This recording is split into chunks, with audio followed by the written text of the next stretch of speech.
प्रेरणास्पद कथा YouTube channel पर मैं धनंजय जैन आप सभी का हार्दिक स्वागत करता हूं। दोस्तों, कहावत है, समय से पहले और भाग्य से ज्यादा किसी को कुछ नहीं मिलता। और यह कहावत अक्षरशः सत्य है। एक छोटी सी कहानी के माध्यम से मैं अपनी बात आपके सामने रखने का प्रयास कर रहा हूं। एक सेठ थे। सेठ के पास संपत्ति का कोई पारावार नहीं था, अखुट संपत्ति थी। मानो उनके घर के अंदर, उनके परिवार के अंदर साक्षात लक्ष्मी निवास करती थी। सेठ की इकलौती लड़की थी और सेठ ने अपने जैसे ही उच्च कोटि के एक परिवार के अंदर उसका विवाह संपन्न करवा दिया।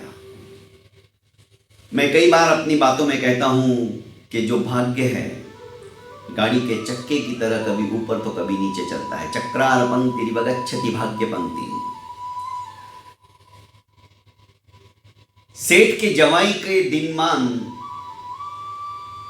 धीरे धीरे धीरे धीरे अधोगति की ओर जाने लगे।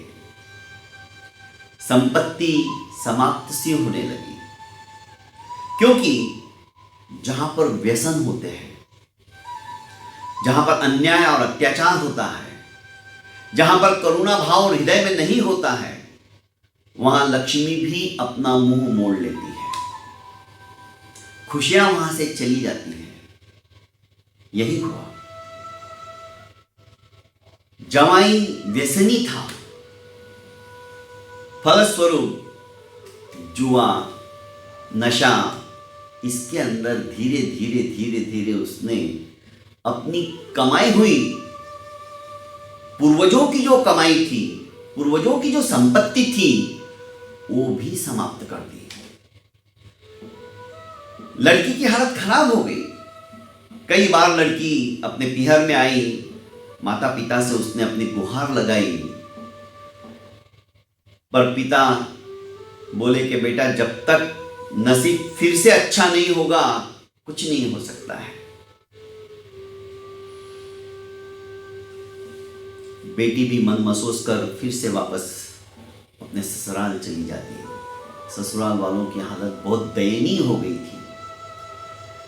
सेठानी सेठ को हमेशा कहती, जब भी वे भोजन करने के लिए आते, कि आप दूसरों की सहायता करते हो, इतना दान पुण्य करते हो, तुम्हारी खुद की अपनी बेटी है, अभी उसके दिनमान ठीक नहीं है, तो क्यों नहीं तुम उसकी हेल्प कर रहे हो।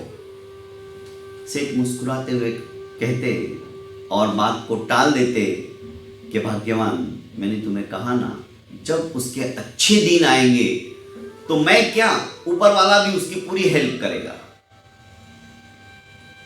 बात आई गई हो जाती है। एक दिन सेठ बाहर गए हुए थे और इसी बीच जवाई राजा ससुराल आया, सेठ के घर पे आया। सेठानी ने सोचा आज मौका अच्छा है। 1 किलो लड्डू मंगाए हुए थे। उस लड्डुओं के अंदर, हर एक लड्डू के अंदर सेठानी ने एक एक स्वर्ण मुद्राएं डाल दी और फिर से उन लड्डुओं को गोल कर दिया। सोचा कि चलो जवाई राजा को एक डिब्बा दे देती हूं। जवाई राजा घर जाएंगे, बेटी लड्डुओं को खाएगी, बीच में स्वर्ण मुद्राएं निकलेगी।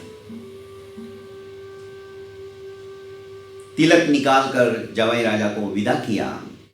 जवाई ने सोचा कि 1 किलो वजन उठाकर कौन लेके जाएगा, चलो बाजू में ही जो हलवाई है उसको बेच देता हूं, थोड़े बहुत जो पैसे मिलेंगे नशा पत्ता कर लूंगा।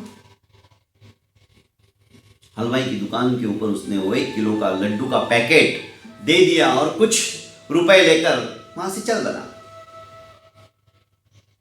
इधर सेठ जी आया और सेठ जी ने सोचा कि बहुत दिन हो गए मोतीचूर के लड्डू नहीं खाए, चलो यह हलवाई बड़ा प्रसिद्ध है और एकदम देशी घी के लड्डू बनाता है। उसने कहा भाई 1 किलो लड्डू दे दो। हलवाई ने देखा कि अभी अभी जो बेच के गया है, मुझे एकदम बढ़िया खुशबू आ रही है, यही सेठ जी को दे देता हूं। और सेठ जी से मुनाफे के पैसे जोड़कर हलवाई ने वो लड्डू का पैकेट उनको दे दिया। सेठ लड्डू का पैकेट लेकर घर पे पहुंचे।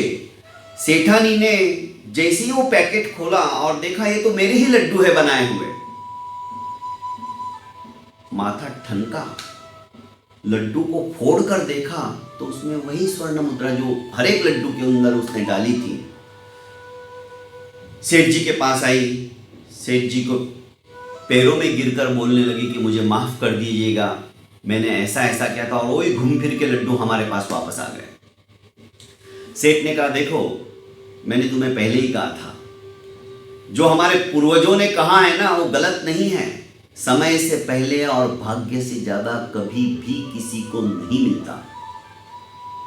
ना तो ये स्वर्ण मुद्राएं उस हलवाई के भाग्य में थी और ना ही हमारे जवाई राजा के भाग्य में। वो घूम फिर के हमारी संपत्ति हमारे पास ही वापस आ गई। कहने का अभिप्राय है दोस्तों, हम थोड़ा सा भी कुछ हो जाता है तो नर्वस हो जाते हैं, थोड़े से भी बुरे दिन आने लग जाते हैं तो हम दुखी हो जाते हैं। दुखी मत होइए। मैं आज सवेरे ही वॉकिंग करते हुए, मेरे घर के सामने ही गार्डन है बहुत बड़ा, घूमते घूमते उस गार्डन में चला गया। दो झूलों के ऊपर छोटे बच्चे झूला झूल रहे थे। जितना तेजी से झूला पीछे की ओर जा रहा था, दूसरे ही क्षण उतनी ही तेजी से वो झूला आगे आ रहा था। तो दोस्तों, मैं सोचने लगा, कभी कभी हमारे जो दिनमान है ना बदल जाते हैं। नर्वस मत होइए। जितने पीछे हम जाएंगे, हम सोचते कि बाप रे मेरे भाग्य में अब क्या होगा, कैसे होगा, कोरोना का पीरियड खत्म हो गया तो भी अभी तक मेरे दिनमान अच्छे नहीं हुए। विश्वास रखिए उस ऊपर वाले पे। जितना पीछे जाओगे आप, जितना पीछे धकेले जाओगे, उतनी ही तेजी से वो झूला वापस आगे आएगा और ऊंचाई तक आपको पहुंचा देगा। बस उस परम पिता परमेश्वर पे विश्वास रखिए। बहुत बहुत धन्यवाद।